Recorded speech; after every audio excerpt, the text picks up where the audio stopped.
Let's go now. A little life out here.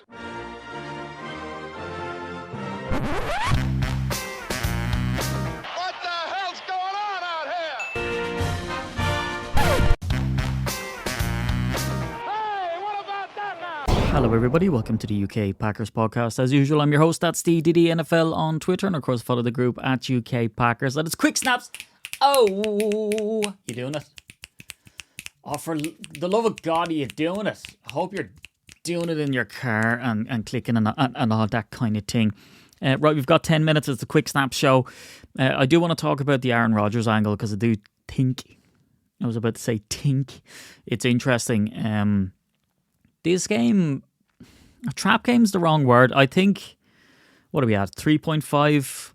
The Steelers are 3.5 point underdogs in this one, which is mad because we're in their stadium and they've got Aaron Rodgers and they've put up some serious points. There's an awful lot of angles, a lot of ones that I don't see, many social media chaps talking about, which is weird. Let's look at their history so far this season. They won against the Jets 34-32, which was a revenge game. Lost against the Seahawks 31-17. Won against the Patriots. Won against the Vikings. Won against the Browns. And then lost against the Bengals. They've scored over 20 points in every game apart from that loss to the Seahawks where they scored 17, which is still very respectable. And it's a weird one, right? Because their stats on defense have been pretty poor. But if you look at who they have, like TJ Watt, need I go on? They're pretty vicious on defense, which is kind of scary. And what I would point out is that I think the Steelers are mostly strong in the areas where we suffer weaknesses. A wild stat that I saw spinning around the place, so I went and researched it myself, was that the Packers haven't won on the road in Pittsburgh since December 1970. The Steelers quarterback was Terry Bradshaw, who was drafted that year. He was a rookie and he threw for 4 interceptions. Bart Starr was at QB for the Packers. That'll go to show you how long ago it was. But like I point out on social media, 1970, right? That's 55 years of people that have been born and died in that time. And it seems really grim. However, the Packers have only played in Pittsburgh 6 times since. So 1980, 86, 98, 2009, 2017 and 2023. So, I mean, there's a good 10 years and some of the distance between some of these things. So it doesn't seem as dramatic as it actually is. Aaron Rodgers, will we talk about him now or will we talk about him later? I'll talk about the revenge element, I guess, at the end of the podcast, which will be soon, because this is a whistle-stop tour, as we know.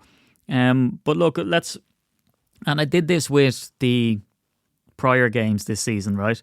What type of game do we expect? And if we lay it out now with a bit of analysis, well, then we cannot be surprised when it happens. So I'm just going to lay this out here. I would not be at all shocked if the Packers lost this game. I think, obviously, I'm a Packers fan and I run the UK Packers and I'm all green and gold till I die, baby, all that kind of stuff. But just the way this game matches up is pretty inopportune for the Packers, in my opinion. And I'll explain. So the Packers' weaknesses to me are explosive pass plays. And the Steelers have Aaron Rodgers at quarterback who's getting the ball out second fastest of anybody this season. So, the only way to beat a pass rush is to get the ball out quickly and to triple team Micah Parsons. And they've already said they're going to do that. And that's obvious, right? We're just going to assume that going into every game. And I know you'd look at that and go, well, Steve, they've got Rashan Gary and, Devontae White might be coming back and that'll bolster them, blah, blah, blah.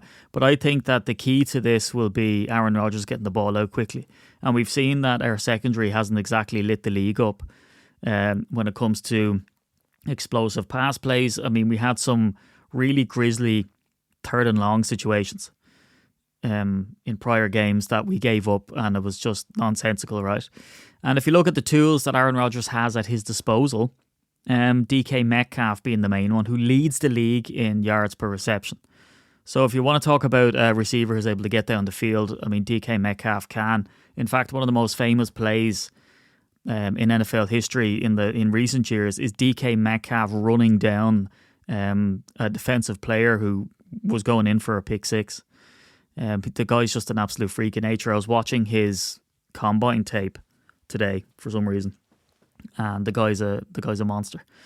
So again, he's the leading receiver for them. So let's again go through it. I mean, let's pick out our weaknesses, right? So against quick, explosive pass plays. And I know that there's some discourse out there that, the Packers don't give up the big plays. It's dink and dunk.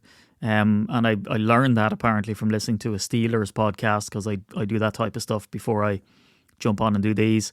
I disagree. I think the Packers haven't been wholesale tested really when it comes to explosive plays. There hasn't been busted coverages, and in fact I think the Packers secondary have done quite well at keeping that coverage very close, but they still give up the play. Nate Hobbs had an absolute nightmare last weekend. So if there's someone that he's going to give up yardage to, DK Metcalf makes sense. Also, I think that the Packers' Achilles heel, and there is, I mean, this is the scary thing, and I said this on the podcast of the review show, is that the Packers have not hit their stride here at all. They've been playing substandard ball. They're not living up to their potential that they showed in weeks 1 and 2. And I always put a caveat on that and say, maybe that's the best that we could have played, and maybe we're coming up against teams who were still getting their stuff together. All of that, it's a big melting pot. It's hard to kind of discern exactly what's going on. But for sure, there's points and yardage being left out on the field, and the defense didn't cover themselves in glory against the Bengals, didn't do it against the Dallas Cowboys. And I think that's an important thing to point out. When the Packers defense come up against an experienced quarterback in Joe Flacco or Dak Prescott, they're able to chip away at this Packers defense. And I mean, there's no better man to do it than the first ballot Hall of Famer, Aaron Rodgers. So the big Achilles heel for the Packers, tight ends. We saw giving away massive yardage to Trey McBride, who was seemingly uncovered for 2 of the touchdowns that he got in the last game. And unfortunately for us, the Pittsburgh Steelers have 3 highly capable tight ends, and they're absolute units. So Pat Freiermuth, Jonnu Smith, and Darnell Washington. Darnell Washington looks like an offensive lineman. He's massive. So I think that, we're coming up against 3 of these big burly fellas who we're going to give up yardage to on the night. So, DK Metcalf is obviously not the same caliber as Jamar Chase, and we saw the Steelers getting spanked by the Bengals in a really squeaky bum time game. But again, who did they give the yardage up to? Jamar Chase. So look, there's DK Metcalf there for the Steelers, who I think we're going to struggle against, and that will just open up the game for other people. And as I said, the Steelers know how to score. They've only done a sub-20 game in week 2 against the Seahawks, and even then they hit 17. So it spells trouble. Now the storylines out there that, Devontae White's coming back, so we're going to be better against the run. I hope so, because when we had that game last week, we come up against Knight, who was the 4th string running back, and he absolutely laid waste to us, particularly in the first half of the game, until we kind of woke up in the second half. And like I said, the Steelers have a pretty vicious defense who seem like they haven't put it all together. And when you look at some of the opponents that the Steelers have beaten, some of them you would deem legit, other ones you would deem not so legit. I mean, the Jets are a dumpster fire. They ran them close in week 1, but week 1's a bit of a crapshoot. You never really know how stuff's going to go. They beat the Patriots before, they sort of went on their run. They beat the Vikings, who are now, at the basement of the NFC North. And then they beat the Browns quite handsomely, who had a really stiff defense, and they still put up 23 points on them. So, the direct comparison I see out there between the Packers defense and, what challenges we're going to give to the Steelers is looking at that Browns game with Myles Garrett, and they were able to do the business against them. So I would be more concerned about this game, and I think to win it, we're going to have to put together a good performance. I don't think we're going to get away with not showing up in the first half or things like that. I think because look, our defense are not good at coming away with takeaways either, and Aaron Rodgers is spreading the ball around. I believe the stat in the last game is that he spread it around to 8 different receivers. So this is kind of an evolving Rodgers. This is not the Rodgers of old where he'll pick his 2 favourite toys and go to them. He seems to be spreading the ball around. He seems to be doing it quickly. So I think this is a really dangerous opponent in their home stadium, so they're not going to make it easy. Let's talk about Aaron Rodgers. There's this talk out there about, because obviously that's the talking point. He was a quarterback in Green Bay. And like he says, he grew up in Green Bay from the age of 21 to 38, 39. He was in Green Bay. He lived there, even though he was a California kid. And there's this talk about, is it a revenge game for him? I don't think it's a revenge game. It doesn't have that kind of venom. And Rodgers himself came out and said that it wasn't. But, can you believe what Aaron Rodgers says some of the time? No. I have a lot of affection for Aaron Rodgers, for what he did with the Packers. I think he's an odd cat and he's a strange guy. And not because of political stances. I'm Irish. I don't have any sort of skin in the game. I don't really care. But he's a complicated fellow, and I take that from ex-Packers president Mark Murphy. I don't think this is a conventional revenge game. I don't think he's trying to stick it to the Packers. I mean, Brett Favre in that documentary that he released a couple of years back said that he wanted to play for the Vikings so that he could stick it to the Packers twice a year, and he did. Whereas Aaron Rodgers, I mean, God knows if this is his last year, how many times he's going to get to play the Packers. But knowing Aaron Rodgers and covering him for a very long time, he's a complex guy with a big ego, and as all quarterbacks should be. And I think that in his mind, obviously he wants to win. That's obvious, but I think a win for him in this would be a statement for him, and I think he would be able to show the organization, like, I still have it, and not in a spiteful way, I don't think. But, he's seen as the old dog who's been sort of put out to, the old horse put out the pasture is probably a better analogy, against Jordan Love, who's come in and all that kind of stuff. So, of course, I think he's going to win.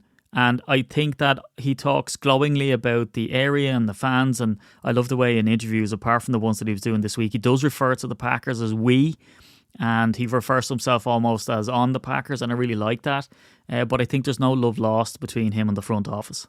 And ultimately, it's the front office that runs the show. I think he had a good relationship with Matt LaFleur. They would have had their creative differences or whatever, but I still think that him and Gutekunst didn't really see eye to eye. But I think Rodgers, with a bit of distance, has kind of understood it now. I think time is a good healer. The fact that he went off to the Jets, got injured and came back, people feel an awful lot of affection for him when it sort of ended a bit grisly at the end with the Packers.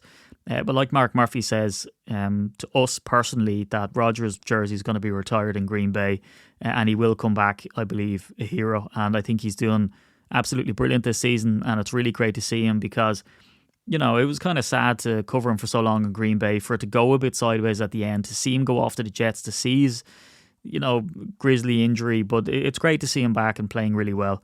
And I do believe that this is a serious game for the Packers, where if they don't put together a good game, they're going to lose it. I'm going to leave it there. I won't get too grim about it. What do you think? I really want to know this, right? So, and again, I'm not looking for social media engagement or any of that kind of nonsense. I'd love to hear your opinion on the Aaron Rodgers thing. Do you still follow him? Are you watching the Steelers because of him? Do you think this is a revenge game for him, or do you think that he wants to stick it to the Packers? Do you think he doesn't really care and he's quite nonchalant? I'd love to hear your thoughts. And if you want to share them with me, by all means, you can put them on social media, but email me at info@ukpackers.co.uk, and I might take some of those if we get enough and talk about them in the post-game show and sort of talk about people's opinions. I don't have to call out your name. You can stipulate that in the email. But I would love your opinions. I'd love to know how you feel about it, and bring that to the podcast. But anyway, I'm at Steedy the NFL. We are at UK Packers. You guys are the absolute best fans ever. And we'll be back to break down this Sunday night mega matchup during the week. Go Pack Go.